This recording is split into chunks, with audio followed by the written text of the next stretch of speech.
사사기 1장과 2장은 사사기의 서론으로 약속의 성취와 안식을 주신 하나님으로부터 멀어지는 죄인들의 모습을 보여줍니다. 그 근본적인 문제에 대해 서두에서 하나님을 온전히 신뢰하지 못함을 말씀하시고, 또 두 번째로 사사기 후반부에가 등장하는 묘사, 자기 소견에 오른 대로 행함을 말씀하십니다. 지난 시간 하나님께서 약속의 성취로서 가나안을 이스라엘에게 주셨고 그들에게 안식을 누리게 하셨는데 이스라엘은 이를 지속하지 못하였습니다. 이유는 그들이 하나님께서 주신 은혜 안에 잘못된 선택을 하였기 때문입니다. 그래서 그들이 가나안을 온전히 차지하지 못하고 그 거민들을 남겨둠의 이유로 하나님을 온전히 신뢰하고 바라보지 못함에 대하여 말씀을 나누었습니다.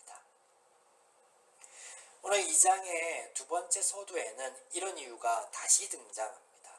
그들이 하나님을 온전히 신뢰하고 바라보지 못하고 사람, 지도자들을 바라보고 의지하였기에 여호수아가 사는 날 동안에 여호와를 섬깁니다. 본문 2장 6절입니다. 전에 여호수아가 백성을 보내매 이스라엘 자손이 각기 그들의 기업으로 가서 땅을 차지하였고, 여호수아를 떠나 각 지파에 전쟁이 있었는데 그들 모두가 실패를 합니다. 1장에 보면 유다, 베냐민, 므낫세, 에브라임, 스불론, 아셀, 납달리 자손 모두가 가나안 거민을 쫓아내지 못함에 대해서 기록하고 있습니다. 아니, 쫓아내지 못한 것이 아니고 쫓아내지 않았던 거죠.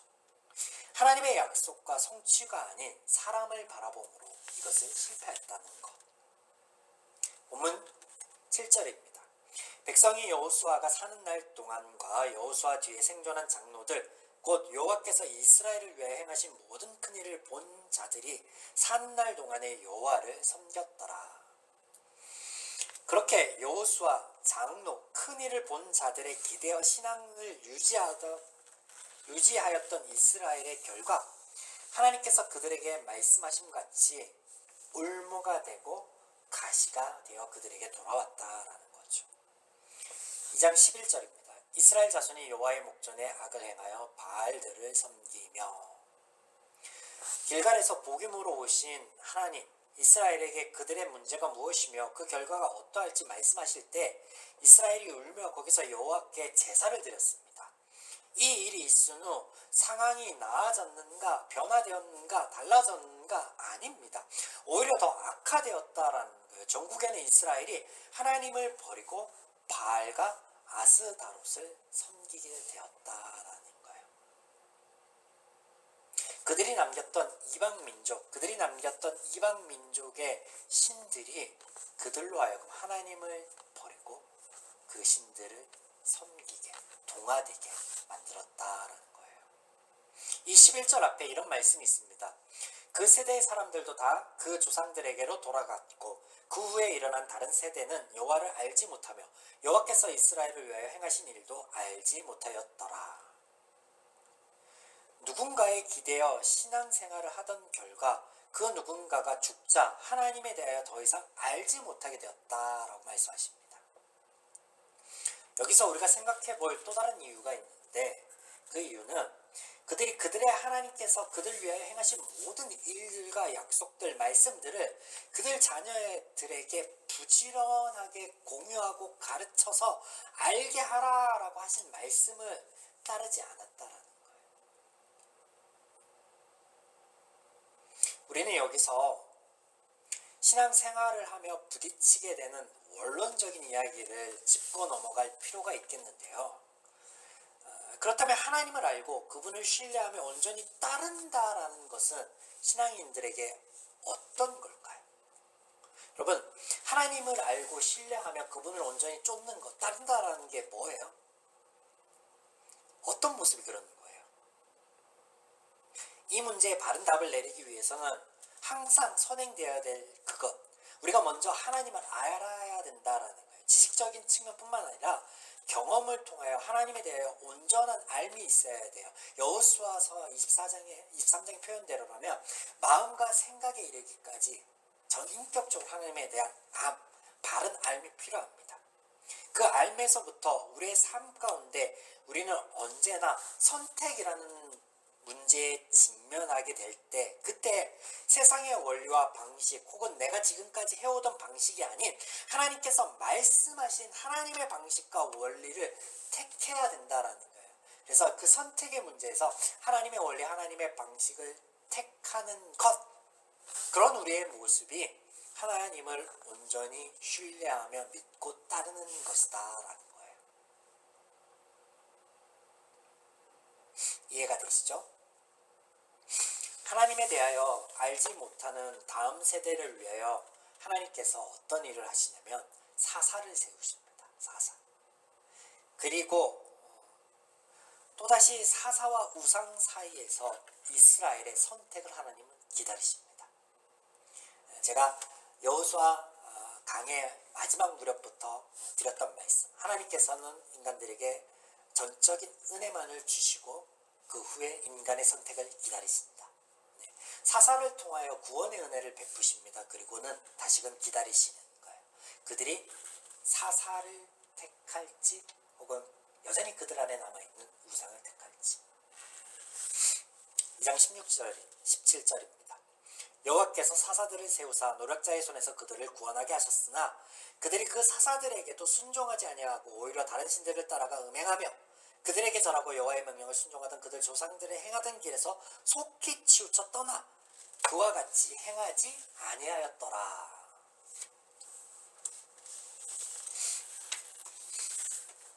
네, 하나님을 알지 못하였기에 그들이 바알과 아스다롯을 섬깁니다. 그 결과 하나님께서 말씀하신 대로 그들의 괴로움이 심하여졌죠. 언제나 하나님께서는 그들을 그냥 둘 수 없게, 그냥 보실 수 없게 은혜를 베푸십니다. 사사를 세우고 그들과 함께 구원하고 그리고 이스라엘의 선택을 또다시 기다리지만 이스라엘은 여전히 사사가 아닌 무엇을? 우상을 택합니다. 그런데 그렇게 우상을 선택하고 택하여 그들이 맞이하는 결과가 그들의 행위가, 그들의 선택이 더 치우쳤다라는 거예요.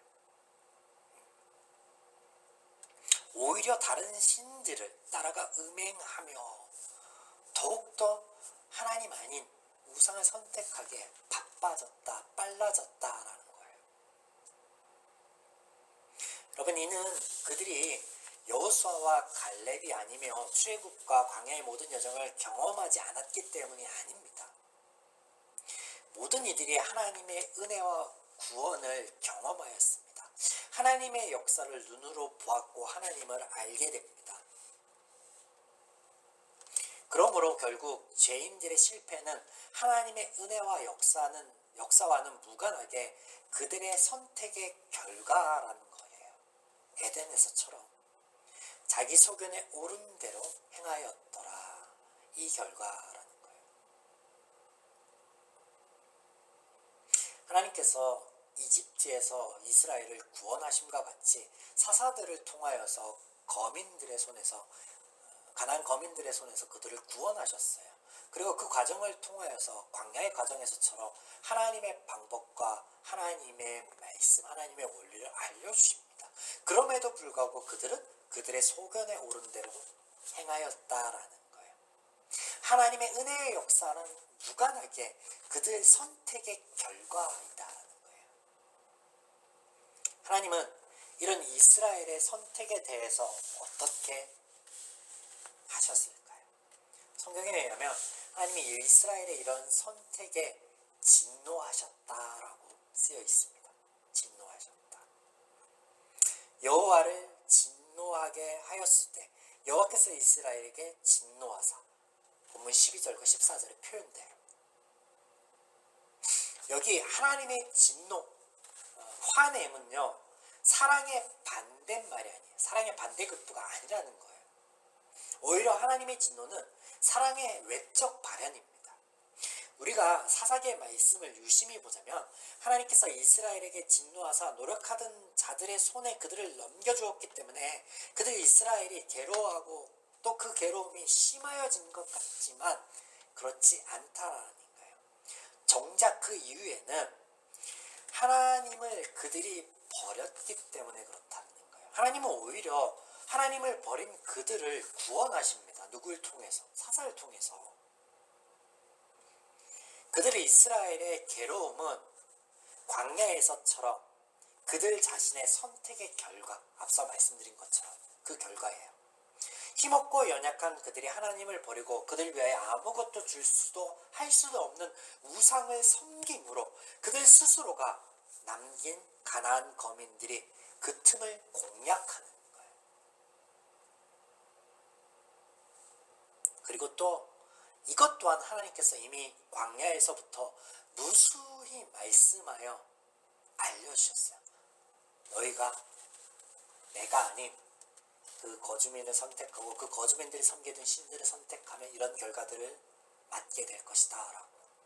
또한 이 사사기 직전 여호수아의 마지막 입술에 통하여서 한 번 더 말씀하셨고, 또 길갈에서 복임으로 올라오신 하나님께서 말씀을 주셨어요. 그럼에도 불구하고 그들이 여전히 죄인이기에 하나님 아닌 우상을 선택할 수밖에 없었다라는 것 때문에 하나님은 그런 인간의 한계에 대해서 분노하시고 화내는 것이 아니라 하나님이 바라시고 원하시는 자녀의 모습으로 행복을 구현하지 못하는, 그래서 여전히 제 가운데 아파하고 고통스러워하는 당신의 자녀들을 바라보는 안타까움이며 애잔한 하나님의 마음이고 아픔이다.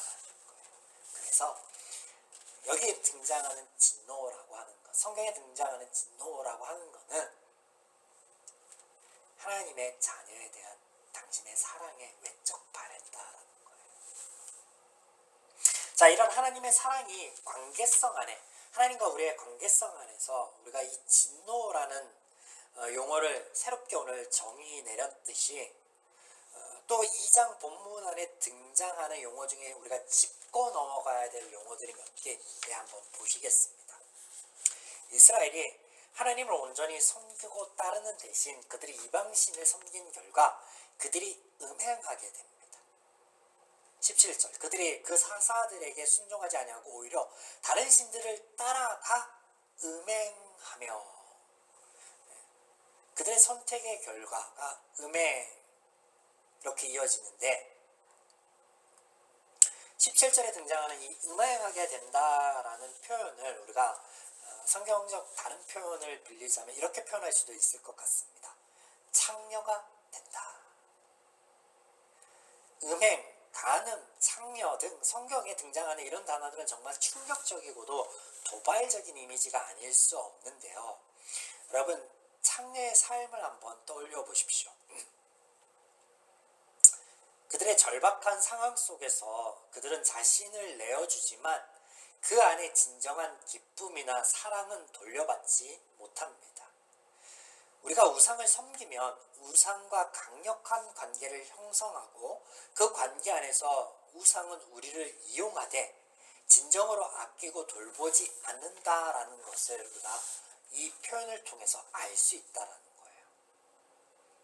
하나님께서는 모든 죄, 모든 우상 숭배를 음행, 간음으로 보십니다. 성경의 많은 부분에서 하나님을 우리의 신랑으로, 우리는 그분의 신부로 묘사하고 있는데, 이는 하나님만이 진정으로 우리를 사랑하고 아끼며 이 사랑을 온전히 이루기 위하여 우리에게 당신이 가진 모든 것을 내어주기 때문에 그렇습니다. 우상과는 정반대의 개념이죠. 그러나 우리가 그 사랑 안에 있지 않고 우상에 빠져 있다면 우상은 우리에게 주는 것 없이 우리의 모든 것을 종국에는 갉아먹게 마련입니다. 사랑하는 여러분, 우상은 우리의 삶의 어디에나 있습니다. 누군가에게 직장이 우상이 될 수가 있고, 누군가에게는 자녀가, 또 누군가에게는 성과가, 오늘 해야 될 업무가 우상이 될 수 있습니다. 그런데 중요한 것은 우리가 빠진 그 우상이 우리에게 기쁨이나 만족함이나 행복이나 그 어떤가를 주는 것이 1도 없이 오히려 우리의 모든 것을 갉아먹는다라는 거예요.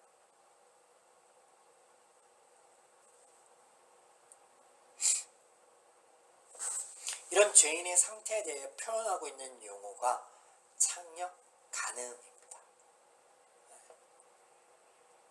그래서 죄인에 대한 그 상태를 표현하고 있는 용어다라고 볼 수 있습니다.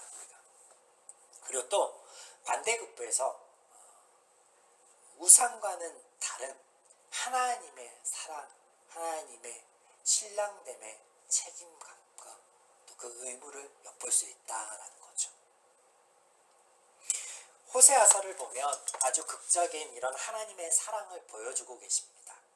하나님께서 어느 날 선지자 호세에게 찾아오셔서 너는 가서 창녀 고멜을 신부로 맞아들이라 라고 말씀하세요. 충격적인 말씀이었습니다. 선지자에게. 아니나 다를까 그 결혼 생활은 얼마 가지 못해 파국을 맞이합니다. 고멜이 남편인 호세아를 버리고 다른 이에게 들어가 간음하게 되죠. 이때 하나님께서 선지자 호세에게 더욱 충격적인 말씀을 하세요. 가서 너의 아내를 데려와라. 그리고 이전과 동일하게 아끼고 사랑하여라 라고. 네, 호세아는 다름 아닌 하나님 당신이시죠. 그리고 모든 죄인 우리는 고멜입니다. 하나님을 떠나 이방 신들을 섬기며 이방인들과 함께 거하던 이스라엘에게 하나님께서는 이집트에서 하신 것처럼 광야에서 때처럼 사사를 세우고 그들에게 당신을 보이시고 알리십니다. 그럼에도 불구하고 그들이 이스라엘은 그들을 돌아보온 하나님을 버리고 이방 민족들을 또 우상을 택하죠.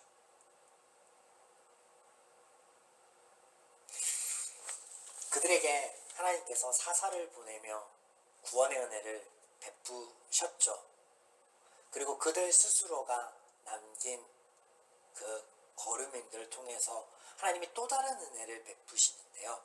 그 또 다른 은혜들이 무엇이냐면 하나님의 백성을 대적하고 일어서는 적의 존재를 통하여서 이스라엘로 하여금 하나님과의 관계, 자신들의 실패, 하나님의 방법의 지혜로움, 또한 하나님의 부르심에 대하여 생각하게 만드신다라는 거예요.